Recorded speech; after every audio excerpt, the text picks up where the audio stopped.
توی قسمت ملودی and mankind، بشر و ملودی، شنایدر به مباحث خیلی مهمی اشاره میکنه.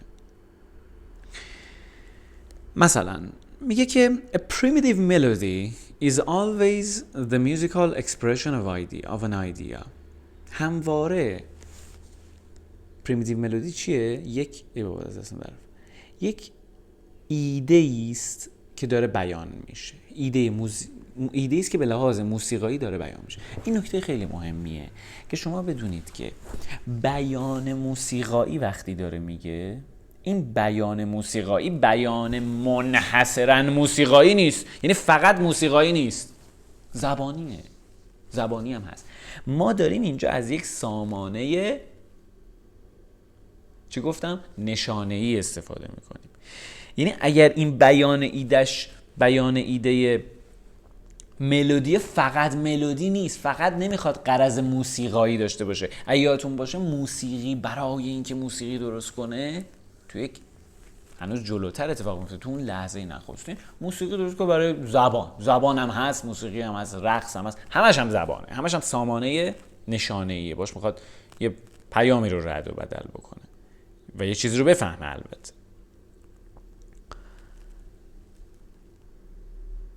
بنابراین میگه انسان نخستین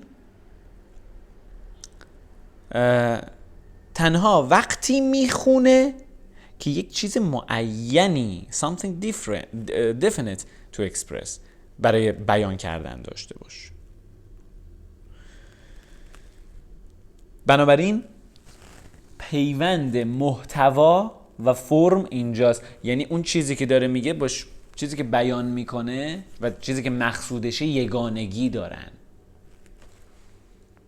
ما جوامعی هستیم که این در واقع هم میتونیم وحدت رو داشته باشیم هم نداشته باشیم. هم وقتی اکسپرس میکنیم چیزو به طور خاص یه ایده نباشه، نه یه چیزی به خودی، خب موسیقی کلاسیک اروپایی این شکلیه، لزوما بیان ایده نیست، میرسیم بهش.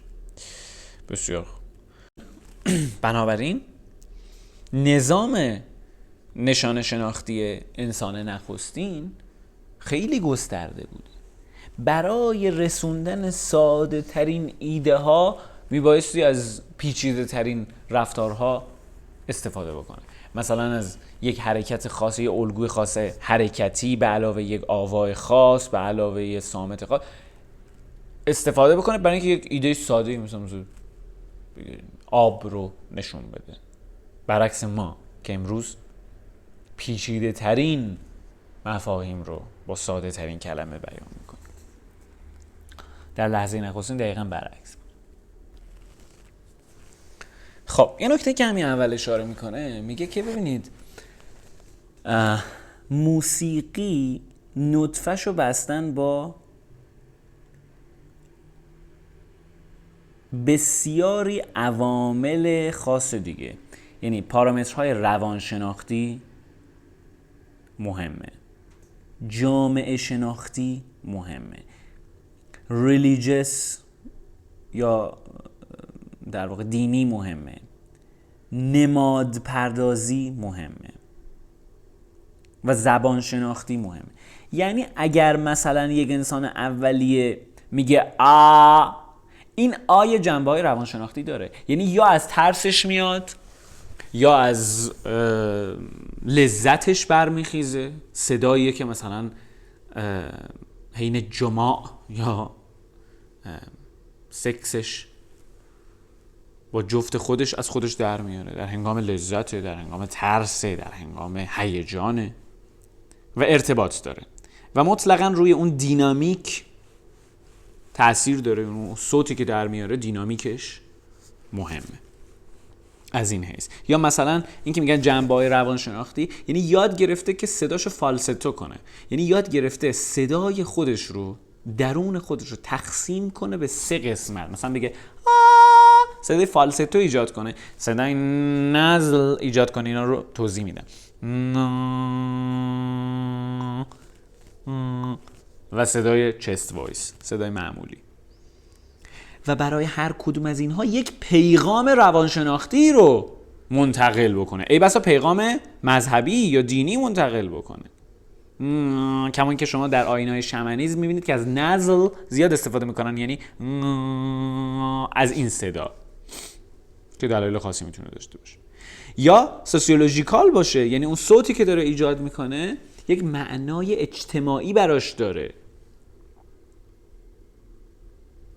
نسبتی رو داره با افراد تعیین میکنه، چون همه اینا براش پرسشه، میتونه به نماد تبدیل بشه، یه معنای سیمبولیک داشته باشه، از این که وقتی من اینو به کار بردم اون رازی که در سینه‌اش بوده سالها برای شناخت مثلا آسمان با این آوای به خصوص یا این پترن خاص ریتمیک و ملودیک